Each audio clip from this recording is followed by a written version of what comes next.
Hi అండి. ఈరోజైతే కొబ్బరి బూరెలైతే స్టార్ట్ చేసామన్నమాట. కొబ్బరి బూరెలైతే మేమైతే 1 కిలో అయితే చేస్తున్నాము. కొబ్బరి బూరెల కోసం 1 కిలో పిండి, అలాగే ఒక అర కిలో అయితే బెల్లం అయితే తీసుకున్నాము. అలాగే ఒక పచ్చి కొబ్బరి చిప్పు ఉంటుంది కదా, అవైతే తీసుకున్నాం అన్నమాట.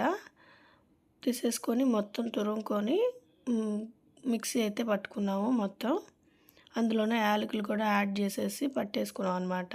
దీన్నైతే పక్కన పెట్టేసుకోవాలి. దాని తర్వాత అయితే వచ్చేసి బెల్లం అయితే కడాయిలో వేసేసుకొని కొద్దిగా నూనె వేసేసి వాటర్ వేసేసి పాకం పట్టుకోవాలన్నమాట. పాకం అంటే ఏం అవసరం లేదు, అలా ఊరికనే బెల్లం అనేది కొద్దిగా కరిగితే సరిపోయిద్దంట. వేసేసినాక అందులోనే నువ్వులు, అలాగే ముందుగానే మనం మిక్సీ పట్టి పెట్టుకున్నాం కదా పచ్చి కొబ్బరి, అలాగే యాలకులు, అవన్నీ అందులోనే వేసేసి కలిపేసుకోవాలి. ఆ పచ్చి వాసన కొద్దిగా ఉంటుంది కదా, అది పోయేదాకా అయితే కలుపుకోవాలంట. అందులోనే వేసేసి కలిపేసుకొని దాన్ని పక్కకు తెచ్చి పెట్టుకోవాలి. పెట్టుకొని మామూలుగా అరిసెలకి పిండి ఎలా పోసి కలుపుతామో సేమ్ అలాగే పాకంలో పిండి అయితే వేసేసి కలిపెట్టేసుకోవాలి మొత్తం. అయితే అరిసెల్లాగా కాదు, అరిసెలకైతే లైట్గా రావాలి. దీనికి అంత పాకం అవసరం లేదంట. కొద్దిగా లైట్గా లేనట్టుంటే సరిపోయింది, బెల్లం కరిగినట్టు. మొత్తం పిండిని అయితే అలాగే యాడ్ చేసేసుకుంటూ కలిపేసుకోవాలి. 1 కేజీ పిండికి అయితే మేము అర కిలో బెల్లం అయితే తీసుకున్నాము. ఇక్కడ కొద్దిగా స్వీట్గా ఉంటుంది అనేసి, కొబ్బరి అవన్నీ ఉంటాయి కదా మధ్య మధ్యలో తగులుతా, నువ్వులు అన్నీ బాగుంటుంది అనేసి ఒక హాఫ్ కిలో అయితే తీసుకున్నాము బెల్లము 1 కిలో పిండికి.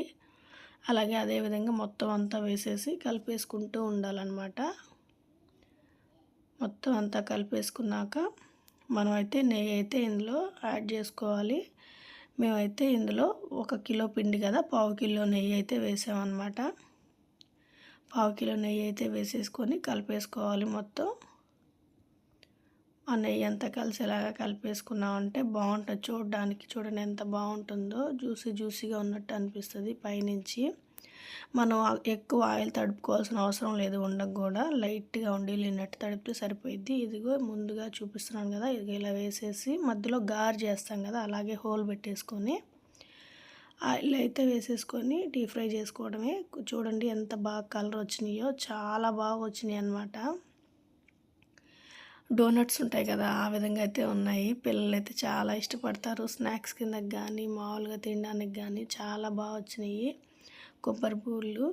ఒకసారి ట్రై చేసి ఎలా ఉన్నాయో మాత్రం కామెంట్ బాక్స్లో అయితే కామెంట్ చేయండి. అలాగే వీడియో నచ్చితే మాత్రం లైక్ చేయండి, షేర్ చేయండి, సబ్స్క్రైబ్ మాత్రం చేసుకోండి. మా వీడియో చూసినందుకు అందరికీ థ్యాంక్ యూ సో మచ్.